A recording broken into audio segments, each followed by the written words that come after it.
जो हमारे गुरु जी सतगुरुदेव भगवान पिता महाराज जी बताया करते थे कि इसी हमारे नगर से भी हमने ज्ञान का प्रचार प्रसार किया था। और ये अपना जो सत्संग हो रहा है ये लगभग 2-3 साल पहले ही होना था, लेकिन वो किसी कारण से नहीं हो पाया। और क्योंकि अब समय ऐसा हो जाता है, कभी नहीं सहयोग बन पाता, जो नहीं हो पाता। अपने बीच में अभी एक संत और आना थे, वो भी नहीं आ पाए, जो हिमाचल प्रदेश से श्री आदेशपुरी जी, जो किसी कारणवश नहीं आ पाए। लेकिन हम वो बता रहे थे कि पानी आने ज़्यादा बरस रहा है, इसलिए वो नहीं आ पाए। चलो कोई बात नहीं है। तो अपना उद्देश्य देखो, आप लोगों को हमारे महान पुरुषों ने, जो संत लोग हैं, इन्होंने भरपूर प्रयास किया। जो हमारे मानव जीवन का उद्देश्य है, वास्तव में हमारे मानव जीवन का क्या उद्देश्य है, इन्होंने अपनी वाणी से भरपूर प्रयास किया कि वास्तव में हमारा लक्ष्य क्या है। और वास्तव में ये बात सही है कि हमको जो मानव जन्म मिला है, काय के लिए मिला है, हमारा वास्तव में लक्ष्य क्या है, ये अपने को जानना है। अच्छा, लक्ष्य जानने के साथ साथ में उसका उपाय भी करना है। केवल ये नहीं कि हम लक्ष्य जान लें, तो उस लक्ष्य को प्राप्त कैसे करें, जी अपनों को जानने की जरूरत है। इसके लिए अपने को ये आज से नहीं, कल के आज से ही ये सद्गुरु बताते चले आ रहे हैं वो उस परमात्मा को कैसे जाना जाए। महाराज जी की फोटो तो आ रही है। जैसे सतयुग में ब्रह्मा विष्णु महेश थे, इनको पैगंबर भी कहा जाता है, ये पैगंबर के नाम से जाने जाते हैं। और त्रेता में राम थे, वशिष्ठ विश्वामित्र सतानंद, जो त्रेता में थे, जो उस परमात्मा को जनाने वाले थे। हमारा उद्देश्य ही यही है कि हम परमात्मा को जाने, जानने का रास्ता प्राप्त करें। कौन सा चल कहाँ रहा है, चल कहाँ रहा हो, जनाने के लिए ही वो कहाँ दिखा रहा, सेकंड कहाँ दिखा रहा हो। हम आपको बताएंगे कि परमात्मा क्या है, उसका क्या रास्ता है, इसको भी बताएंगे। और कुछ समय थोड़ा है, फिर भी अपन कोशिश करेंगे जनाने की। और द्वापर में कृष्ण आए थे, 12 साल व्यास जी, सुखदेव जी, ये उस परमात्मा को जनाने के लिए आए थे। कलयुग में गोडाचार्य, सुरेशाचार्य, महेशाचार्य, शंकराचार्य, ये कलयुग में आए थे उस परमात्मा को जनाने के लिए। उसके बाद टोटकाचार्य, पद्माचार्य, स्वरूपाचार्य और पृथ्वीधराचार्य ये आए थे, ये कलयुग में आए थे। यानी कलयुग में काफी महान पुरुषों ने उस ज्ञान के प्रचार प्रसार किया। और उसके बाद 10 नामी सन्यासी हुए। 10 नामी सन्यासी होते हैं, हम नाम उनके बताएंगे आपको। वन अरण तीर्थ आश्रम, गिरिपुरी, भारती, सरस्वती, पर्वत सागर, ये 10 नामी सन्यासी हैं। ये 10 महान पुरुष ही थे। इन्होंने इस परमात्मा का बोध कराया, इस परमात्मा को जनाने का भरसक प्रयास किया। और उसके बाद जैसे पूरे सन्यासी हुए, उन्होंने अपने 4 लोगों को बनाया। उनके नाम हैं आनंदपुरी, तोतापुरी, तुलसीपुरी, सीतापुरी। ये 4 सन्यासी थे, ये उस परमात्मा को जनाने आए थे। और उसके बाद आनंदपुरी थे। आनंदपुरी ने अपने इसको बनाया अद्वैतानंदपुरी को। वो अपना कारोबार अद्वैतानंद को सौंप गए। तो अद्वैतानंदपुरी जो बिहार के रहने वाले थे, हमारे संत जी अभी हमारे पहले बोल रहे थे, ये भी बिहार के ही रहने वाले हैं। ये उनके बारे में इन्हें काफ़ी अच्छी जानकारी है। अद्वैतानंद जी ने अपने इनके स्वामी स्वरूपानंद महाराज को बनाया, जो यहाँ के नहीं बल्कि यहाँ के भी कुछ लोग अपन बहुत जाया करते थे नगली धाम में। स्वामी स्वरूपानंद को बनाया। स्वामी स्वरूपानंद महाराज के बारे में आप लोगों को शायद नहीं मालूम हो, वो जन्म से ही संत थे। वो 2.5 साल की उम्र से ही संत बन चुके थे। तो स्वामी स्वरूपानंद महाराज ने अभेदानंद जी को बनाया। और अभेदानंद जी दत्ता महाराज को बना करके शरीर छोड़ गए। ऐसे अपने गुरुओं की परंपरा है। ये गुरुजन ही उस महान पुरुष को, गुरुजन ही उस परमात्मा को जनाने का रास्ता बताते हैं। हमारा वास्तव में लक्ष्य वही है कि हम परमात्मा को जाने, हमारा दूसरा लक्ष्य नहीं है। हम जो है ना अपने संसार के जो भी कार्य कर रहे हैं ये तो कर रहे हैं अपनी उदर पूर्ति के लिए, लेकिन वास्तव में उद्देश्य हमें परमात्मा ने इस मानव शरीर इसलिए दिया है कि हम अपनी मुक्ति का उपाय ढूंढ लें। जैसे अपने अपने मानस रामचरित मानस में कहा है कि बड़े भाग मानस तन पावा, ये हमको बड़े भाग से शरीर मिला है। ये शरीर बहुत भाग से मिला है। अब हम सब लोग जानते हैं कि ये मानव शरीर बहुत बड़े भाग से मिला है। तो ये भाग्य से तो मिला है, इसका मतलब क्या निकला? यदि अपन ने ईश्वर को नहीं जाना, ईश्वर का रास्ता नहीं जाना, तो काय का भाग्य है? ये वास्तव में बहुत, ये मानव शरीर की कीमत अपन उतना नहीं समझ पाते हैं। वास्तव में बहुत बड़ी इसकी कीमत है। जैसे तुलसीदास जी ने कहा है मानस में कि जो न तरे भव सागरे नर समाज यश पाए, शोक कृति निंदक मंद मत आत्मा हनगत जाए। इसका मतलब अपन को समझना पड़ेगा। सभी लोग पढ़ते हैं, जानते हैं, आज रामायण भूल में अच्छी तरह से पढ़ लेते हैं, लेकिन वास्तव में इसका अर्थ अपन को जानना चाहिए, तब उसको प्रैक्टिकल करना चाहिए, तब अपन को वास्तविकता की ओर जा सकते हैं। क्या कह रहे हैं कि जो न तरे भव सागर, यानी इस संसार सागर में हम मानव शरीर पाकर के इस संसार सागर को पार नहीं कर पाते हैं। समाज शोक कृति निंदक, वो लोग कृति हैं, कृतज्ञ हैं, निंदा करने योग्य हैं, मंदमति माने मूल बुद्धि के हैं और आत्महत्यारे। तो अपन आत्महत्या से बच लो। यानी परमात्मा ने जो हमें कृतज्ञ में मानव दे दी है, ये कोई ये अपने को उधार मिली है, ये अपन अपने देह न समझे। परमात्मा ने आपको ये किस लिए दी है कि अपन इस देह को प्राप्त करके परमात्मा को जान ले और परमात्मा को जान करके अपनी मुक्ति का उपाय ढूंढ लो। इसलिए ये देह मिली है, तो अपन को मुक्ति का उपाय ढूंढना है। और मुक्ति का उपाय हम आपको बताएंगे। तो ये शरीर जो है ना उधार मिला है, कृतज्ञ है। और अपन यदि ये सबको नहीं जाना तो क्या है?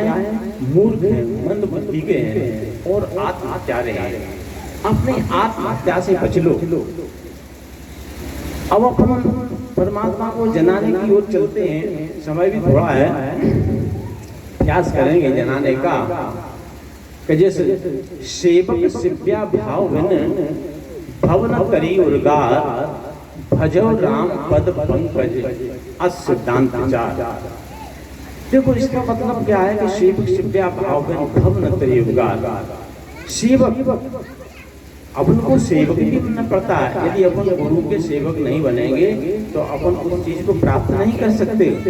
सिव्या का होती है, सिव्या कहते हैं अपन जो है ना आदेश का पालन, सेवक सिव्या भाव है।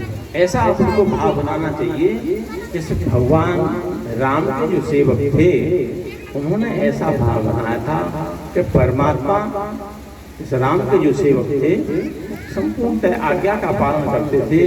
वैसा ही अपन अपने गुरु के आदेश का पालन करेंगे तभी हम अपन इस चीज को प्राप्त कर सकते हैं। तो अपन को ये समझना पड़ेगा। देखो इनने कहा है सेवक सिव्या भावन भव न करे उर्गार, यानी सेवक सिव्या अगर नहीं है तो अपन इस संसार से पार नहीं हो सकते। यहाँ तुलसीदास ने लिखा है, एक जगह और लिखा है कि सेवक सुख चाहे मान भिकारी, व्यसनी धन सुभगत व्यभिचारी। तो ये अपन को बात को समझना पड़ेगा कि सेवक जो सेवक होते हैं, सेवकों को सुख की कल्पना को त्याग देना चाहिए। और मान भिकारी को मान छोड़ देना चाहिए, मान की कल्पना त्याग देना चाहिए कि हमें कहीं मान प्राप्त हो। व्यसनी धन, यानी व्यसनी अपन ज्वाड़ी को कहते हैं, तो ज्वाड़ी को धन की कल्पना छोड़ देना चाहिए कि कहीं हम धन इकट्ठा कर लें, और व्यभिचारी पुरुष को ये त्याग देना चाहिए कि हम इस मोक्ष को प्राप्त करें। तो हम आपको ये बताना चाह रहे हैं कि ये यानी व्यभिचारी पुरुष मोक्ष को प्राप्त नहीं कर सकते, उधर सेवक शिव्या भावन को भी नहीं प्राप्त कर सकते। लेकिन यहाँ एक संत तुलसीदास जी ने बड़ा सटीक दोहा लिखा है, वो अपन को समझने की जरूरत है। क्या है कि पार मथे गत होई बर सिकता तेवर तेल, बिना हरि भजन न भव तरी, ऐसे दांत पे। ये उन्होंने बड़ा मजबूती के साथ तुलसीदास ने कहा है, बड़ी शक्ति के साथ कहा है कि ये सिद्धांत बिल्कुल अटल है। उन्होंने क्या कि बार मथे यानी पानी को अपन मथे, तो तुलसीदास जी कहते हैं बार मथेंगे तो वही बर, यानी पानी को मथे तो कहीं घी प्रकट हो जाए, ऐसे घी हो नहीं सकता, होगा ही नहीं मतलब। लेकिन तुलसीदास जी शायद हो जाए। सिकता तेवर तेल, सिकता मतलब बालू को कहते हैं, शायद बालू को अपन ले जाए किसी कोलू के पास में, उसको पेरा जाए तो शायद कहीं तेल निकल आएगा, लेकिन संभव नहीं है, लेकिन शायद कहीं निकल आए। तुलसीदास जी सिकता तेवर बार मथेंगे तो वही सिकता तेवर तेल, लेकिन बिना हरि भजन न भव करी, ऐसे दांत पे। बिना ईश्वर के भजन बिना अपन इस भव संसार से पार नहीं हो सकते। जी उन्होंने बड़ी बड़ी ठोस बात कह दी है। अब अपन को यहाँ ये बात समझना है कि आखिर ईश्वर का भजन क्या है। हमें ईश्वर का भजन है, कैसे ईश्वर को भजन को जानना है, क्योंकि जो परमात्मा का जो भजन है, परमात्मा के भजन को अपन मुँह से कह नहीं सकते हैं, परमात्मा को इन आंखों से देख नहीं सकते हैं, तो फिर वो कैसे प्राप्त किया जा सकता है। जो हमने अभी आपको जिस पैगंबरों के नाम बताए थे, इन पैगंबरों ने ही उस परमात्मा का बोध कराया था। और यहाँ बीच में एक बात को समझने की जरूरत है, वो ये है कि जो तत्कालीन समय के जो सदगुरु थे वो परमात्मा को जनाने वाले थे, परमात्मा नहीं थे। परमात्मा और पैगंबर दोनों अलग अलग हैं, यानी पैगंबर उस परमात्मा तक पहुंचाने वाले हैं, इसलिए हमें पैगंबर को भी जानना जरूरी है। पैगंबर जानना जरूरी नहीं है, बल्कि अपने महापुरुषों ने कहा है कि 3 लोग नवखंड में गुरु से बड़ा न कोई, करता करे कर सके गुरु करे सोई होई। तीनों लोगों में और 9 खंड में गुरु से बड़ा कोई भी नहीं है। कर्ता ईश्वर को कहते हैं, कर्ता करे न कर सके गुरु करे सोई, ईश्वर नहीं कर सकता। ये बात आप लोगों को बिल्कुल सटीक जानना चाहिए कि वास्तव में ईश्वर कुछ नहीं कर सकता, लेकिन गुरु कर सकता है। ईश्वर एक रेफरी है, रेफरी माने निर्णय देने वाला है। परमात्मा केवल निर्णय देता है, जो रेफरी है गुरु चाहे तो कर सकता है। गुरु को एक ऐसे अधिकार मिले हैं जो गुरु अपनी मर्जी से चाहे तो दे सकता है, वो दिए हैं लोगों ने। गुरु उन्होंने बड़े बड़े करिश्मा किए हैं, आप लोगों ने सुने हो। नगली महाराज के भी काफी करिश्मा आपने सुने होंगे, अपने दत्ता महाराज के भी जो लोग पुराने शिष्यों उन्होंने करिश्मा सुने होंगे। तो ये गुरुजन करते हैं, तो गुरुजनों को ये अधिकार होता है, लेकिन परमात्मा नहीं कर सकता। परमात्मा ने आपको पहले ही पूरी शक्ति दे दी है, इसलिए वो अपने हाथ आपसे दूर कर लिए हैं कि गुरु का अधिकार है। तो हमें उस परमात्मा, उसी परमात्मा को तक पहुंचना है, उसी परमात्मा को जानना है। यही इसलिए अपन को ये मानव देह मिली है। हमारे पहले संत जी कुछ बता रहे थे, वो उतना अच्छा वक्तव्य नहीं दे पाए। 4 मुक्तियों के बारे में बता रहे थे, जो वास्तव में वो 4 मुक्ति के माध्यम से ही हम परमात्मा को जान सकते हैं। जैसे अपने भागवत में एक श्लोक लिखा है, आप लोगों ने पढ़ा होगा, सुना होगा, लिया होगा कि नाना शास्त्रे पठन लोके नाना देव पूजनम, आत्मज्ञान विरजे पात सर्व कर्म निरर्थकम। यानी नाना शास्त्रों का पठन पाठन, नाना देवी देवताओं की पूजा करना, आत्मज्ञान के अलावा ये सब निरर्थक। अब इस बात को हमको समझने की जरूरत है जैसे सभी लोग अपने पाठ करते हैं, कोई रामायण का पाठ, गीता, भागवत, आम तरह के लोग जो जिसने जाना सुना है वो पाठ कर रहा है। तो भागवत भगवान कृष्ण अर्जुन को ये समझा रहे हैं ये गलत है, नाना शास्त्र पठन लोग ये सही नहीं है। नाना देव पूजन, नाना प्रकार के देवी देवताओं की पूजा करना ये भी गलत है। आत्मज्ञान के अलावा ये सब व्यर्थ है, इसलिए आत्मज्ञान ही सत्य है। जैसे अपने संत तुलसीदास जी ने लिखा है कि आत्म अनुभव सुख सुप्रकाशा तव भेद मूल ब्रह्मनाशा। आत्मा का अनुभव होना चाहिए। जब तक हम उस आत्मा का अनुभव नहीं करेंगे हमको सुख का प्रकाश नहीं मिलेगा। ये आत्मज्ञान ही सत्य है। तो वो भेद मूल ब्रह्मनाशा, तब तक अब इस संसार का भेद नहीं मिटा सकते। तो ये हमें आत्मा का अनुभव करना है, आत्मज्ञान ही जानना है। इसलिए अपने को ये मानव देह मिली है। नर समान नहीं कबने देहि जीव चराचर जाचत जेहि। इस मनुष्य शरीर के अलावा दूसरी कोई भी देह ऐसी नहीं है जो हमें उस परमात्मा को जना दे। नर समान नहीं कबने देहि, कोई भी देह दूसरी नहीं है जो हमें परमात्मा को जना दे। जीव चराचर जाचत जेहि, सारे जीव चर अचर मतलब कुछ जीव चलते फिरते हैं, कुछ ऐसे भी जीव हैं जो नहीं चलते हैं। जीव चराचर जाचत जेहि, चर अचर दोनों प्रकार के जीव ये याचना करते हैं कि हमको भी परमात्मा हमको भी ये मनुष्य शरीर दे देता तो हम भी अपनी आत्म कल्याण का उपाय ढूंढ लेते और इस संसार से मुक्त हो जाते। तो इसलिए हमें उस परमात्मा को जीवन मानव जीवन मिला है, परमात्मा को जानने के लिए मिला है। तो हम वहाँ तक प्रयास करेंगे पहुँचने का कि परमात्मा को ये जाना कैसे जाए। जैसे अपने भागवत में कई प्रकार के दृष्टांत दिए गए हैं। हमारे संत जी ने जो 4 मुक्ति का ज्ञान बताया था, वास्तव में 4 मुक्तियों के माध्यम से ही हम परमात्मा को जान सकते हैं।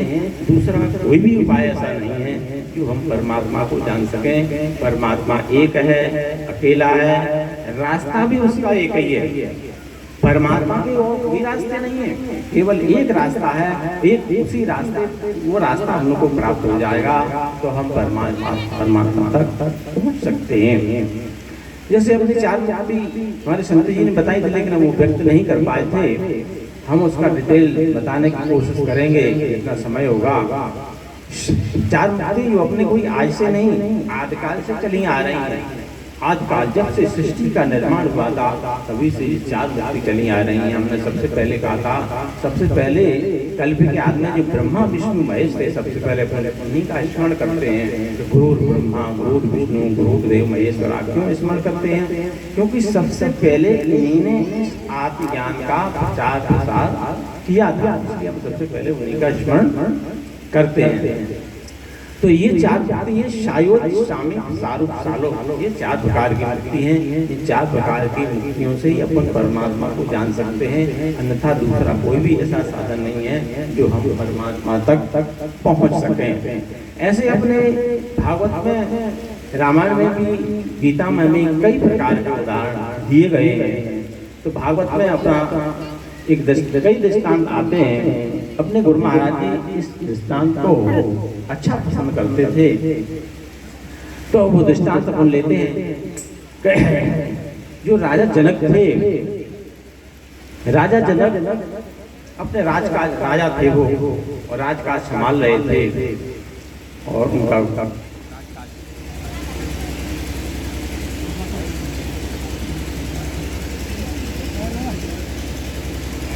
राजा जनक का उदाहरण लेते हैं, थोड़ा समय तो कम है।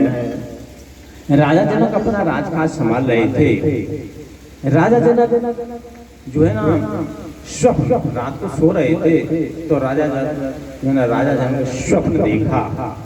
क्या स्वप्न देखा राजा जनक ने कि एक कोई दूसरा राजा युद्ध करने के लिए उनके ऊपर चढ़ाई कर दी है। दूसरे राजा ने राजा जनक के राज्य में, राजा जनक के क्षेत्र में उनको चढ़ाई कर दी है और चढ़ाई क्या करती है, वो राजपाट भी उनका छीन गया, वो जीत गए। उन्होंने इतनी चढ़ाई कर दी, सारा हरा दिया राजा जनक को, और उनका राजपाट भी छीन लिया, सारा धन संपत्ति छीन लिया, और उनके पास कुछ नहीं न बचा। ऐसा राजा जनक अपने स्वप्न देखिए, स्वप्न की बात हो रही है, स्वप्न की, जागृत की नहीं, स्वप्न की। अपनी अवस्था वैसे चार होती हैं, जागृत, स्वप्न, सुषुप्त और तुरीया। जी अपन अभी स्वप्न की बात कर रहे हैं। तो ये स्वप्न राजा जनक जो स्वप्न में देख रहे हैं कि राजा जनक ने दूसरे राजा ने चढ़ाई कर दी और राजपाट छीन लिया और राजा को बेदखल कर दिया और अपने राज से बाहर निकाल दिया स्वप्न में। तो राजा जनक ने सोचा कि अब हम बेघर हो गए हैं, बेदखल हो गए हैं, हमारा राजपाट भी चला गया, आपको क्या करना चाहिए। और राजा को जबरदस्त भूख लगी है, तो भूख का वो इंतजाम करना चाह रहा था राजा जनक। तो उन्होंने क्या, अब चूंकि राजा थे, उन्होंने कभी कोई खाना बनाया सीखा नहीं, कभी जानता नहीं था राजा खाना बनाना। लेकिन उन्होंने कहा कि चलो कहीं खिचड़ी बनाते हुए उन्हें देख ली थी कहीं, तो उन्होंने चलो खिचड़ी का प्रबंध करते हैं। तो उन्होंने कहीं इधर से कहीं बटलोई मांगी, कहीं चावल मांगे, कहीं अग्नि मांगी, और ऐसे टाट गाट उन्होंने पूरा इकट्ठा किया, सब चीज मांग करके वो अपनी खिचड़ी पकाने लगे। राजा खिचड़ी पका रहे हैं, लेकिन राजा को जबरदस्त भूख लगी है। भूख की जो तपन है, उनको तपन तृप्त नहीं हो रही, जबरदस्त तपन है, उन्हें कि जल्दी बने खिचड़ी तो हम उसको खा लें। लेकिन क्या हुआ, उनकी अधपक खिचड़ी हो गई। उन्होंने कहा चलो इसको थोड़ी सी खा लेते हैं। और केला का पेड़ खड़ा था, वहां से केला का पत्ता पकड़ा तो परोसा, उन्होंने की आधी खिचड़ी उनने परोस ली। उस केले के पत्ते पर खाने की चेष्टा करते हैं राजा जनक। लेकिन तब तक क्या होता है कि दो बिजार लड़ते लड़ते आ रहे हैं। बिजार जो साड़ को कहते हैं, बड़ी जबरदस्त लड़ते आ रहे हैं। लड़ते लड़ते उन्हें खिचड़ी तो उन्हें खा नहीं पाई, लेकिन लड़ते वो ऐसे लड़े वो उनकी खिचड़ी पूरी खंड हो गई, कहीं बटलोई गिरी, सारा खिचड़ी पूरा खंड हो गया। तो राजा जनक का सांस टूट गया। उन्होंने कहा अरे हमने बड़े मुश्किल से इतना टाट किया था, और लेकिन अब हमसे दोबारा ये टाट काटता नहीं होगा। अब तो मृत्यु सत्य है, अब तो जीवन ये आखिरी है, अब तो कोई मरना ही पड़ेगा। तो राजा क्या इतना हताश हो गया कि राजा रो पड़ो। जब राजा रो पड़ता है तो तब तक उसकी निद्रा खुल जाती है। तो निद्रा में जब राजा की खुली, तो राजा जब निद्रा खुलती है तो वो शाही पलंग पर लेटा हुआ है, राजमहल में लेटा है, शाही पलंग है, राज दरबार में सभी शाही कपड़े हैं, सब चीज शाही है। तो मन में कुछ विचार कर रहा था कि अभी हम थोड़ी देर पहले बड़े गरीब थे, हमको राज से बेदखल कर दिया था, वास्तव में राजा ही थे। लेकिन वो चीज कह रहा है हम कि वो सत्य कि ऐसा सत्य, ये बात अभी उनके पल्ले नहीं पड़ रही। तो इन्हें अपना गोपनीय प्रश्न बना लिया, लेकिन ये बताया किसी को नहीं। उन्होंने कहा अपने गुरु से ये पूछेंगे तो वो बता सकेंगे नहीं। उनके गुरु एक बंदी ऋषि थे। बंदी ऋषि बाग चातुर थे, इतने बाग चातुर थे कि वो जो है ना, किसी कोई भी साधु संत या विद्वान आता था, बाग चतुर में हरा करके नदी में डूब दिया जाता था राजा से आदेश लेकर के। तो वो उनके गुरु बनते, उन्होंने कहा हम अपने गुरु से पूछेंगे कि वास्तव में ये क्या है, कि वह सत्य कि असत्य है। जी जो है ना, राजा ने ये प्रश्न बना लिया। जब राजा ने ये प्रश्न बना लिया तो उन्हें पूछेंगे, तो उन्होंने पूछा अपने गुरु से। तो उन्हें वो बंदी ऋषि कोई ज्ञानी थोड़ी थे, उनको पूछा तो वो नहीं उत्तर दे सके। उन्हें कि नहीं, इन्हें नहीं मालूम।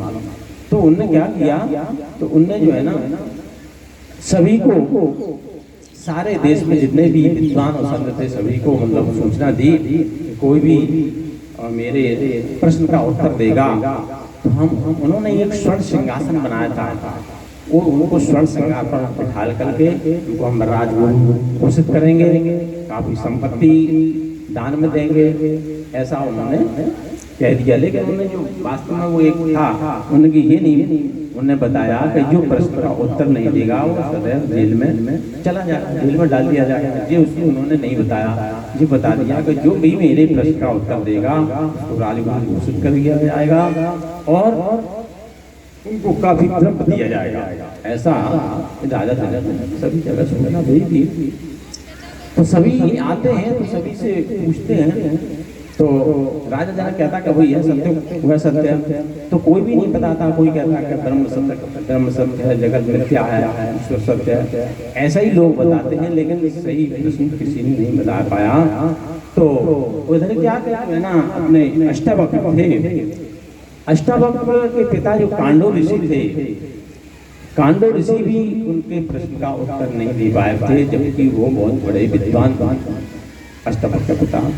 तो अष्टावक्र जो है ना 5 वर्ष के होते हैं तो वो अपने पड़ोस में अपने खेलने चले जाते हैं पड़ोसी बालकों से। तो जब बालकों ने उनको मना कर दिया, जो पड़ोसी उनके बराबर के जो बालक थे, उन्होंने नहीं, तू मेरे गोल से भाग जा, मैं जो है ना कैदी के पुत्र को अपने गोल से नहीं खिलाऊंगा। तो अष्टावक्र को बहुत बुरा लगा। उनकी पिता तब उन्हें अपनी माँ से आकर कहा कि हे माँ, मुझे तुम बताओ कि कह रहे कैदी के पुत्र, क्या मैं कैदी का पुत्र हूँ? उन्होंने कहा हाँ, तुम्हारे पिता राजा जनक की जेल में बंद हैं, कुछ राजा जनक के ऐसे प्रश्न हैं जो वो उत्तर नहीं दे पाए, इसलिए वो बंद हैं। तो उन्होंने कहा हे माँ, तुम मुझे आज्ञा दो और मैं राजा जनक के प्रश्नों का उत्तर दूंगा। तो उन्होंने कहा अरे भाई, वहाँ बहुत बड़े विद्वान बैठे हुए, वो कोई भी उत्तर नहीं दे पाए, वो तो अभी छोटा सा वाला है, तो क्या उत्तर देगा? अरे क्या नहीं माँ, मैं दूंगा उत्तर, तो मेरा भौतिक में कोई गुरु नहीं है, तू मुझे आशीर्वाद दे और मेरी गुरु बन जा। तो मतलब बालक ने हट किया, राजा अष्टावक्र ने बहुत हट किया, तो माँ ने आज्ञा दे दी अष्टावक्र। अष्टावक्र वहाँ जाते हैं, राजा जनक की सभा में पहुँचते। राजा जनक की सभा में पहुँच करके वो किसी से कुछ नहीं पूछते, ऐसी सभा जैसा अपन लोग बैठे हुए हैं, ऐसी सभा लगी हुई थी। तो सभा लगी थी तो ऐसे बैठे हुए थे, तो राजा जनक वो क्या नाम अष्टावक्र उस सिंहासन पर बैठ जाते हैं, चले जाते हैं। किसी को उन्होंने कोई पूछताछ नहीं, बैठ गए। जब वो उन्होंने देखा, चूंकि अष्टावक्र आप लोगों को पता हो 8 अंग से टेढ़े हुए थे, क्योंकि उनके पिता ने उनको श्राप दिया था जब वो गर्भावस्था में थे, तो वो टेढ़े थे, चल रहे थे, तो सभी लोग हंस पड़े, सारी सभा हंस पड़ी। उनकी अपंग बालक कहाँ चला जा रहा है, इसको यही पता नहीं कि ये सिंहासन पर वो बैठने का अधिकारी है जो राजा के प्रश्नों का उत्तर देता। और बैठ करके वो जब वो सारी सभा हंसने लगी, तो बैठ के चल गई, वो सारी तो के हंसने लगे। तो राजा जनक ने कहा अरे भाई बालक, तू बहुत डिटाई करता है, तुझे पता नहीं कि इस पर बैठने का किसको अधिकार था? जो मेरे प्रश्नों का उत्तर देता वो इस पर अधिकारी था, तुम इस पर कैसे बैठ गया?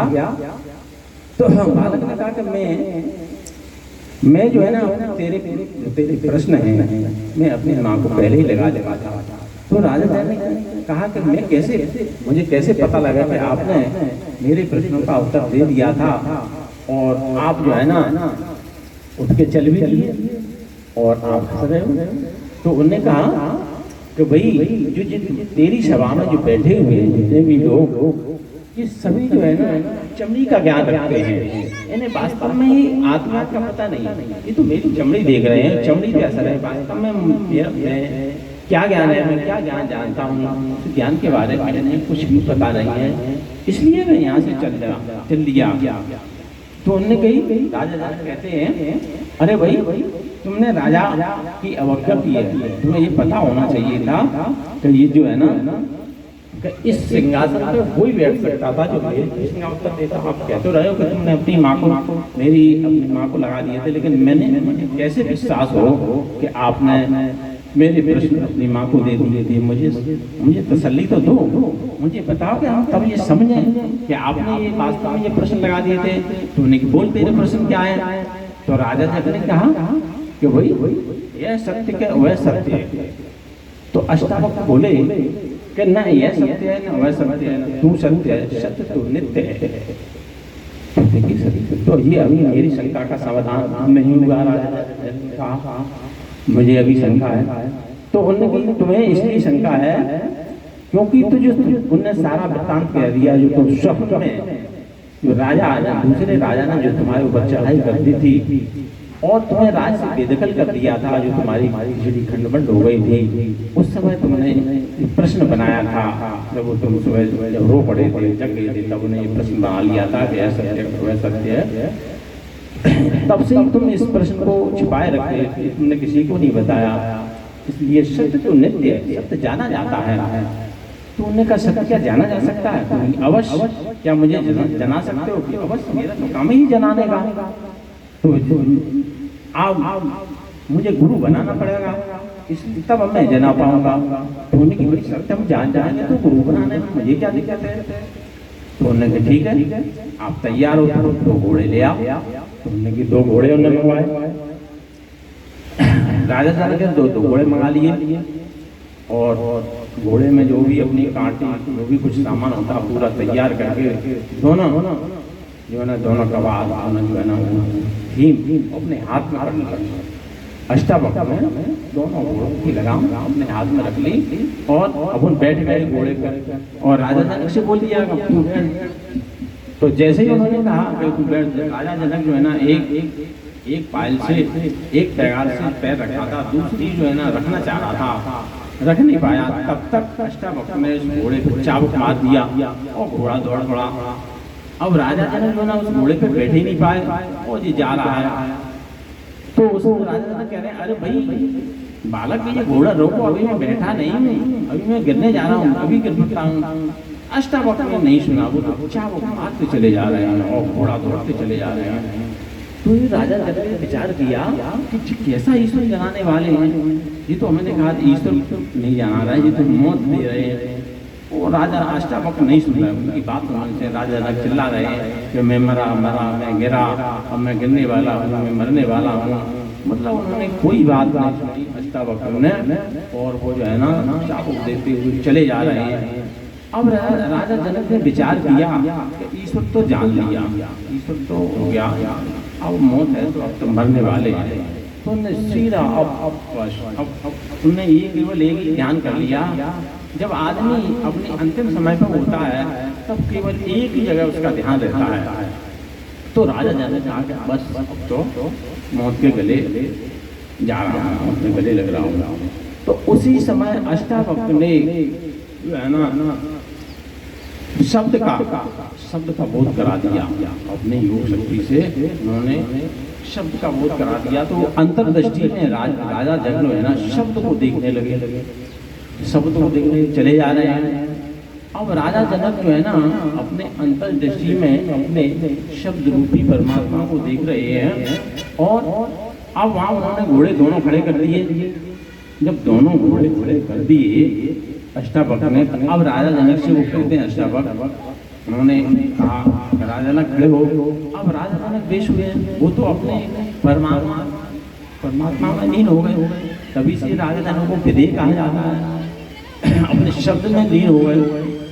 तो उन्होंने जो है ना फिर उन्होंने काफी सिर पे हाथ रखा और उस शब्द को खींचा। तब जो है ना राजा जनक जो है ना तब वो खड़े हुए, तब एकदम वो फड़फड़ाए। जैसे ही शब्द वहाँ से हटा उनकी अंतर्दृष्टि से, तो एकदम राजा एकदम उन्होंने फड़फड़ा के हटाया। तो उन्होंने कहा हे प्रभु, हमें वही शब्द चाहिए। तो उन्हें ठीक है, वो भी मिलेगा। उस समय जो है ना अष्टावक्र ने राजा जनक को 4 का ज्ञान दिया था, जो हम 4 मूर्ति आपको जनाना चाह रहे हैं। यही जो 4 मूर्ति हैं, 4 मूर्तियों से ही परमात्मा को जाना जाता है। वे 4 मूर्ति हैं शायोज, शामी, शारू, शालो। ये 4 प्रकार की मूर्ति हैं। इन 4 प्रकार की मूर्तियों से अपन परमात्मा को जान सकते हैं, अन्यथा दूसरा कोई भी ऐसा साधन नहीं है तो जो हम जान सकें।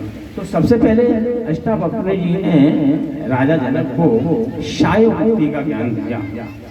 शायो मुक्ति का ज्ञान दिया तो उन्होंने कहा ये शायो मुक्ति क्या देते हैं, हमने बताया कि इससे कभी आपकी अकाल मौत नहीं होगी, इससे आप अकाल मौत से बच सकोगे। और ये शायो मुक्ति को यदि अपन सिद्ध कर लें तो अपन अपनी उम्र बढ़ा सकते हैं। कभी अकाल, जैसे रामायण में आप लोगों ने खूब पढ़ा होगा, रामायण में लिखा है संत तुलसीदास जी ने कि जासो लगे न छुटा पिपासा, अतुलित बल तन तेज प्रकाशा। जी पढ़ते खूब है सब लोगों ने अखंड रामायण पढ़ी होगी, लेकिन पर इसका अर्थ अपन जाने भाई ऐसी ऐसी कौन सी चीज है कि जासो लगे ना क्षुधा पिपासा, क्षुधा माने भूख, पिपासा माने प्यास, यानी भूख भी नहीं लगे और प्यास भी नहीं लगे और शरीर को भी कोई नुकसान ना हो, या सो लगे ना क्षुधा, और अतुलित बल तेज प्रकाश, आपका शरीर भी वैसा ही बना रहेगा। जी वास्तव में सही बात है, जितना हम बोल रहे हैं इससे और भी ज्यादा सही है। इसके ऐसे सही है कि आप लोगों को भले पता ना हो, जैसे जो अपने नगली महाराज थे, नगली महाराज ने जो है ना आगरा जिले में प्रॉपर आगरा में 12 वर्ष एक आसन पर बैठ के तपस्या की थी। आज भी वो स्थान बना हुआ है, हम बहुत से लोग वहाँ उस स्थान को देख के भी आए हैं नगली महाराज का।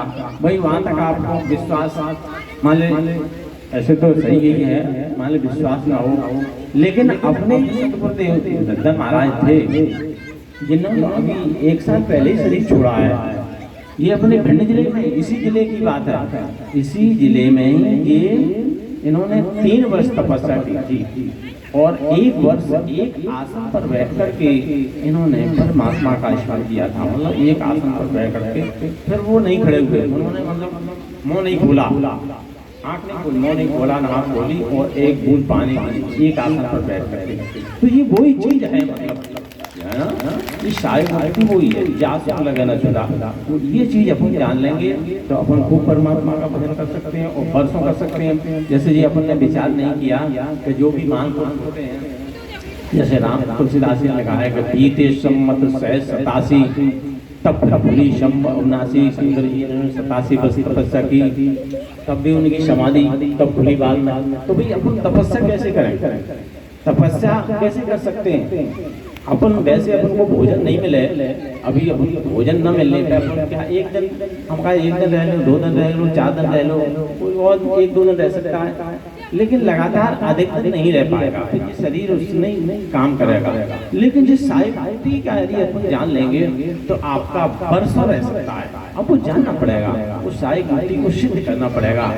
जैसे भीष्म पितामह बोल रहे थे, भीष्म पितामह कह रहे थे कि हम अभी इस हस्तिनापुर को चौर से जब तक सुरक्षित नहीं देख लेते तब तक हम अपना शरीर नहीं छोड़ेंगे। जैसे अपन कहते हैं ना कि भीष्म पितामह इच्छा मृत्यु वाले थे, तो ये वही चीज है। मतलब अपन यदि इसको सिद्ध कर लेंगे शाही भक्ति को तो अपन अपनी इच्छा मृत्यु वाले हो जाते हैं। ये वास्तव में सही बात है। अपनी जैसे आपने अपने गुरु महाराज जी के प्रवचन कई बार सुनेंगे, उनने कई बार उन्होंने कहा था कि भाई हमारा शरीर जब जीर्ण हो जाएगा तो हम छोड़ देंगे, हम अपनी इच्छा से छोड़ेंगे, हमारी मर्जी से। तो ये जो महान पुरुष होते हैं वो अपनी इच्छा से शरीर छोड़ते हैं। भाई रावण के पास क्या था, रावण ने इसी शाही भक्ति को ही सिद्ध किया था। नाभि कुंड सुदावस जाके नाथ जियत रावण अवस्था के, रावण की जो नाभि कुंड है क्या अपने नाभि नहीं है, ये सभी की नाभि, जितने भी मानव हैं मानव सभी के नाभि है, नाभि कुंड है। तो अपन उस पर जान लें इस नाभि कुंड में कहाँ से अमृत कैसे आता है, जान नाभि कुंड सुधा, ये सुधा कहाँ से आती है और नाभि में कैसे पहुँचती है, ये जान लेंगे तो अपन भी साई भक्ति को सिद्ध कर लेंगे, तो अपनी इच्छा मृत्यु वाले हो जाएंगे। तो ये साई भक्ति को जानना पड़ेगा, साई भक्ति को समझना पड़ेगा, इसका प्रैक्टिकल करना पड़ेगा, बगैर प्रैक्टिकल के अपन नहीं कर सकते। तो ये साई भक्ति अपन जो है ना जनाते, जो सदगुरु ये साई भक्ति को जनाते हैं, साई भक्ति को सिद्ध करना पड़ता है। दूसरी है शामी मुक्ति। शामी मुक्ति के द्वारा परमात्मा के नाम का बोध कराया जाता है कि परमात्मा का क्या नाम है और अपन उसका कैसे स्मरण करेंगे। जैसे हमारे संत जी ने एक चौपाई कही थी, वो चूंकि उतना स्पष्ट नहीं कर पाए थे, तो नाम की चौपाई है कि जीवन मुक्त महामन जेऊ हर गुण सुने निरंतर तेऊ। कि वो लोग जीते जी मुक्त हैं जिन्होंने ईश्वर का निरंतर नाम सुना है। ये नाम निरंतर है, मतलब जियत मुक्त सो मुक्ता भाई, मरे मुक्त किसने पाई। ये मतलब जीते जी मुक्ति को प्राप्त करना है। यदि अपना शरीर छूट गया तो अपन अपनी मुक्ति कैसे कर पाएंगे। इसलिए मुक्ति नहीं, जियत सो मुक्ता भाई, मरे मुक्त, मरने मुक्ति थोड़ी होती है। तो वो परमात्मा के नाम को समझना है अपने नहीं बता पाए थे। अपने अंदर 4 वाणी होती हैं, वैखरी, पश्चंती, मध्यमा और परा। ये 4 प्रकार की वाणियाँ होती हैं। जैसे ये वैखरी वाणी है, ये वैखरी वाणी हम बोल रहे हैं, इसको वैखरी कहते हैं। इससे परमात्मा के नाम का स्मरण नहीं होता, परमात्मा के नाम का स्मरण नहीं किया जा सकता।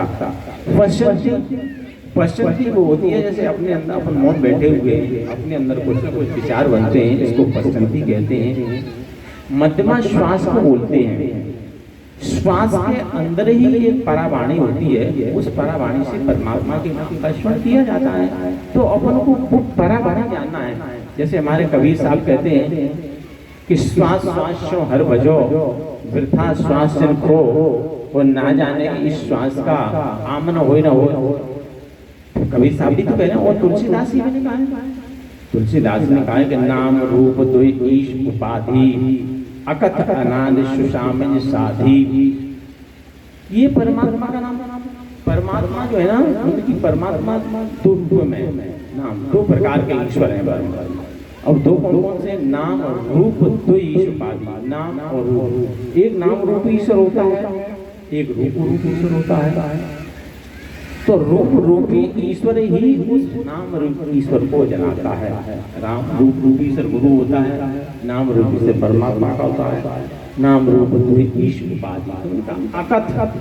अकथ का लगभग सभी लोग पढ़े लिखे हैं। अकथ स्पष्ट लिखा है, अकथ अनादि। अकथ माने जिसका अपन कथन ना कर सकें, आमाना नहीं, कथ माने कथन करना, जिसका अपन कथन ना कर सकें उसको अपन अकथ कहते हैं। और ये आदिकाल से चला रहा है, कोई आज का नाम, आज का थोड़ी है। परमात्मा का नाम आज से अनादिकाल से चल रहा है। यानी सतयुग के पहले भी नाम था, यानी सतयुग में ईश्वर था, सतयुग के पहले भी था, तब कौन सा नाम था? तो वही नाम है अकथ अनादि, आदिकाल से चला रहा है। सुषामन साधी, साधना करने से वो समझ में आ जाता है। तो परमात्मा का नाम साधना करने से समझ में आता है। परमात्मा का नाम इस मनवाणी में नहीं है।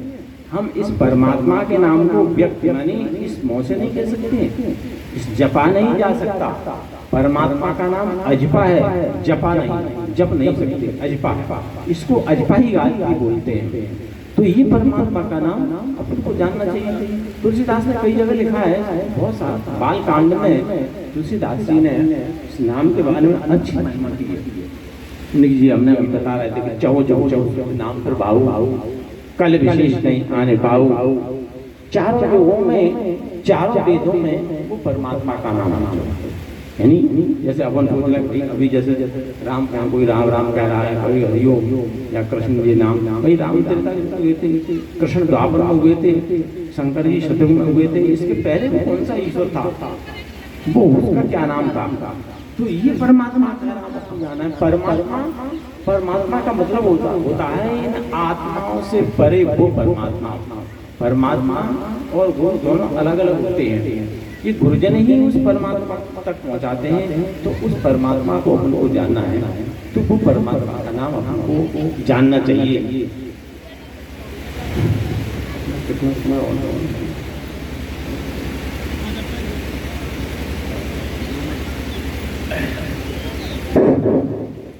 तो अपन जो है ना नाम की व्याख्या कर रहे थे।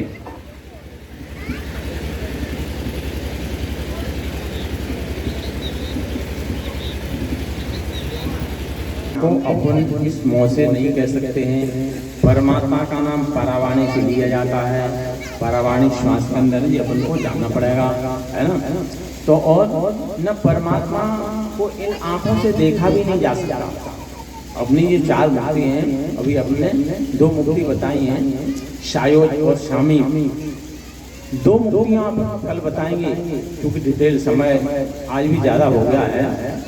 अपना 5 बजे तक समय है, क्योंकि आज लेट कार्यक्रम शुरू हुआ था और 5:30 बजने जा रहे हैं। तो इसलिए आप सभी लोग कल थोड़ा सा टाइम से आएंगे। तो इसलिए अपन शेष सत्संग जो है ना कल अपन डिटेल सुनाएंगे, थोड़ा सा टाइम लेंगे, आज समय कम मिल पाया। हाँ 11 बजे से तो अपना शुरू होगा ही। तो ये अपन जो है ना 2 मुक्ति है ना अपन वो बताएंगे और कल बताएंगे। तो मतलब हमारे कहने का इतना ही है कि परमात्मा को ना तो इस मुँह से